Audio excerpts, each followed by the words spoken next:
ఒకప్పుడు చంద్రబాబు నాయుడు గారు water harvest pits అని తీసుకొస్తే నేను ఇప్పుడు వాటర్ హార్వెస్టింగ్ వెల్స్ అని 10 లక్షలు 20 లక్షల లీటర్ల నీళ్లను రోడ్ల మధ్యలోనే పెద్ద పెద్ద బావులు తయారు చేసి భూమిలో నీళ్లు ఇంకిపోయేటట్టు చేసి రోడ్ల మీదకి వచ్చే నీళ్లను భూమిలో పెద్ద బావులు తవ్వి దాంట్లలో నిల్వ చేసి భూమి గుంజుకునేటట్టు చేసిన ఇవాళ నేను.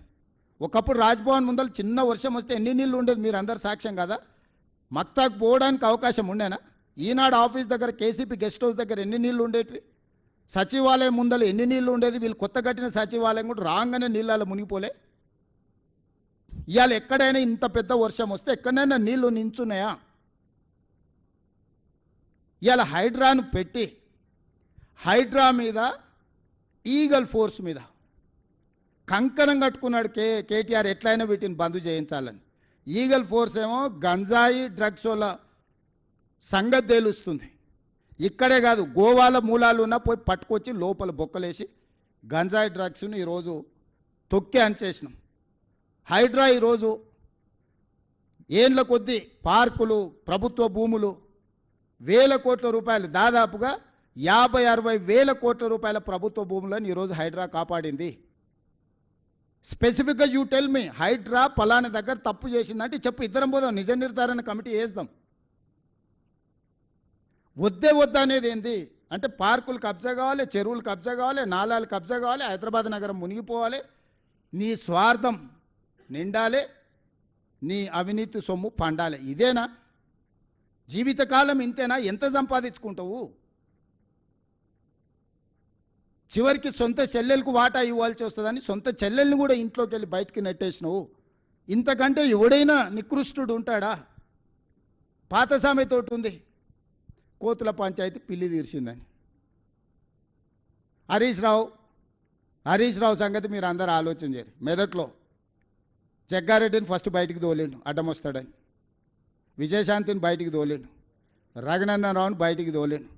రాష్ట్రంలో దేశని చిన్నమాలయన్ కావచ్చు, సమరసింహారెడ్డిని కావచ్చు, ఆలయ నరేంద్రన్ కావచ్చు, మొన్నటి ఈటెల రాజేందర్ కావచ్చు, ఈ పార్టీని కబలించాలి అనుకుంటే కేసీఆర్ కుటుంబానికి అండగా నిలబడేటోళ్ళందరినీ సాపు పట్టుకుంటూ వచ్చాడు.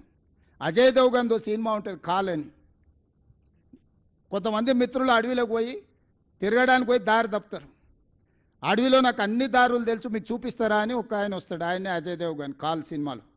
వాళ్ళకి దారి చూపించుకుంటే ఒకనొకని మింగేస్తుంటాడు. వాళ్ళకి తెలియదు దయ్యం తింటుంది అనుకుంటారు. చివరికి అర్ధరాత్రి పూట బావిలో నీళ్లు తోడడానికి వచ్చినప్పుడు వీడు నేను తోడిస్తే దాని వస్తాడు. తోడితే చూస్తే వీడి నీడగా అనిపిస్తుంది కానీ వాడి నీడగా అనిపిస్తుంది. అప్పుడు గుర్తుపడతాడు, ఓహో దయ్యం ఇది ఉందని. పక్కనే వండుకుంటూ ఒకనొకని మింగుకుంటూ పోతుంటాడు కాల్ సినిమాలో అజయ్ దేవగన్.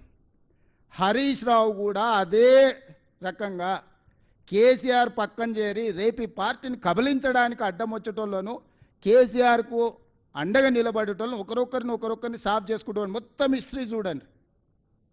పోయిన వాళ్ళందరూ కేసీఆర్కు లాయల్గా ఉన్న వాళ్ళే బయటికి పోయారు. ఆలయ నరేంద్ర నుంచి మొదలు పెడితే దేశని చిన్నమలే కావచ్చు, విజయశాంతి గారు కావచ్చు, నిన్నటి మొన్నటి ఈటెల రాజేందర్ కావచ్చు, బయట వాళ్ళని అందరినీ క్లీన్ చేసిండు. ఇంట్లో కేటీఆర్ కవిత కలిసి ఉంటే తిరుగుబాటు జరిగినప్పుడు వాళ్ళిద్దరు ఒకటి ఉంటే సమస్య అవుతుందని ఇద్దరి మధ్యలో పెట్టి కవితను కూడా బయటికి దొప్పించిండు హరీష్. వీడు ఉత్త సోంబేరోడు, మీకు తెలుసు కదా. కేసీఆర్ గారు ఆరోగ్యం బాగాలేదు, వీనికి తలకాయ బాగాలేదు, ఆలోచనలు బాగాలేవు. ఇంకా హరీష్ దేవుంది ఒకటే స్టెప్, ఇంకా ఒక ఫైనల్ ఏమంటారు ఇంకొక అడుగు ఉంది గంతే. వెనకటికి కోతుల పంచాయతీ పిల్లి తీర్చింది అన్నట్టు ఈ రెండు కోతులు కొట్లాడుకుంటే ఆశ పంపకాల మొత్తం రొట్టె అటు కొంచెం ఇటు కొంచెం మొత్తం తినడానికి హరీష్ మొత్తం సిద్ధం చేసుకొని పెట్టుకున్నాడు.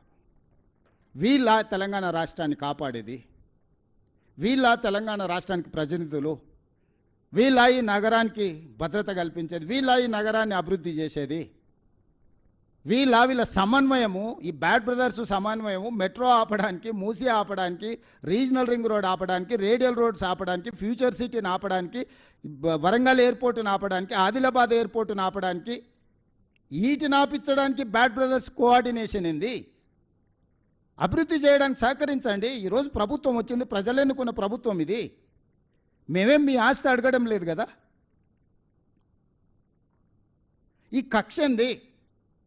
అందుకే విజ్ఞత కలిగిన జూబ్లీహిల్స్ నియోజకవర్గ ఓటర్లను నేను విజ్ఞప్తి చేస్తున్నా. మీ సమస్యల్ని నగర అభివృద్ధిని చేసే బాధ్యత నాది. 10 సంవత్సరాలు అండగా నిలబడని. 10 సంవత్సరాలు 94 నుంచి 2004 వరకు చంద్రబాబు నాయుడు గారికి తెలుగుదేశంకి అండగా నిలబడ్డారు. మనం కళ్ళతోనే అభివృద్ధి చూసినాం. 2004 నుంచి 2014 వరకు కాంగ్రెస్ పార్టీకి రాజశేఖర రెడ్డి గారికి అండగా నిలబడ్డారు, అభివృద్ధిని చూసినాం. 2014 నుంచి 2024 వరకు మోడీ కేసీఆర్కి అండగా నిలబడ్డారు, విధ్వంసాన్ని చూసినాం. ఈ 2024 నుంచి 2034 వరకు 10 సంవత్సరాలు జంట నగరాల ప్రజలు మాకు అండగా నిలబడండి, అభివృద్ధి చేసి చూపిస్తాము, మెట్రో పూర్తి చేస్తాం, మూసీ నది ప్రక్షాళన చేస్తాము, హైదరాబాద్కు గోదావరి జలాలను ఇంకా అదనంగా తీసుకొస్తాం, ఫ్యూచర్ సిటీని నిర్మిస్తాం, రేడియల్ రోడ్డును నిర్మిస్తాము, రీజనల్ రింగ్ రోడ్డును నిర్మిస్తాము, మచిలీపట్నం పోర్టుకు రోడ్లు వేస్తాము, శ్రీశైలానికి ఎలివేటర్ కారిడార్తో పాటు గ్రీన్ఫీల్డ్ హైవేస్ నిర్మిస్తాము. ప్రపంచంలోనే అత్యధికంగా గ్లోబల్ కేపబిలిటీ సెంటర్స్ని ఇక్కడికి తీసుకొచ్చి పెడతాము, డేటా సెంటర్స్ని ఇక్కడికి తీసుకొచ్చి పెడతాము, ఫార్మాలో పెట్టుబడులు తీసుకొస్తాం, పరిశ్రమలు తీసుకొస్తాము, ఈవీ వెహికల్స్ ఆటోమొబైల్ ఇండస్ట్రీని హైదరాబాద్ నగరానికి తీసుకొస్తాము, శాంతి భద్రతలను కాపాడతాము, గంజాయి డ్రగ్స్ను తొక్కి నారదీస్తాము. ఇవాళ మనం ఎంత కష్టపడ్డా మన పిల్లలు స్కూల్కి పోయి గంజాయి చాక్లెట్లు తినే పరిస్థితి వచ్చిందంటే ఎంత ఆందోళనకరమైన పరిస్థితి ఉంది నగరంలో. చెరువులు కబ్జా పెట్టుకొని, నాలాలు కబ్జా పెట్టుకుంటే ఆ నీళ్లు మనం జీవితాంతం కష్టపడ్డ వస్తువులన్నీ కూడా నీట మునిగిపోతే ఆ దుఃఖం ఏందో చూడండి. నాలాలు చెరువులు కబ్జాలు పెట్టుకున్న